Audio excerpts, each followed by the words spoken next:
అర్థివాన్రకు నీక హాని చేయుట కంటే తెంపుతో వసనాభి తినుట మేలు.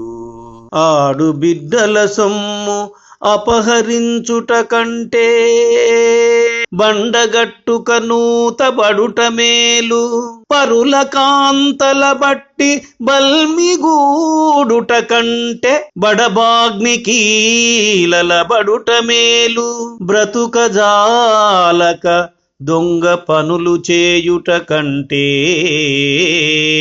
కొంగుతో ముస్తెత్తుకొనుట మేలు. జలజదళ నేత్ర నీ భక్త జనుల తోడా జగడమాడెడు పని కంటే చావు మేలు. భూషణ వికాస శ్రీధర్మపుర నివాస దుష్ట సంహార నరసింహ దురిత దూరా.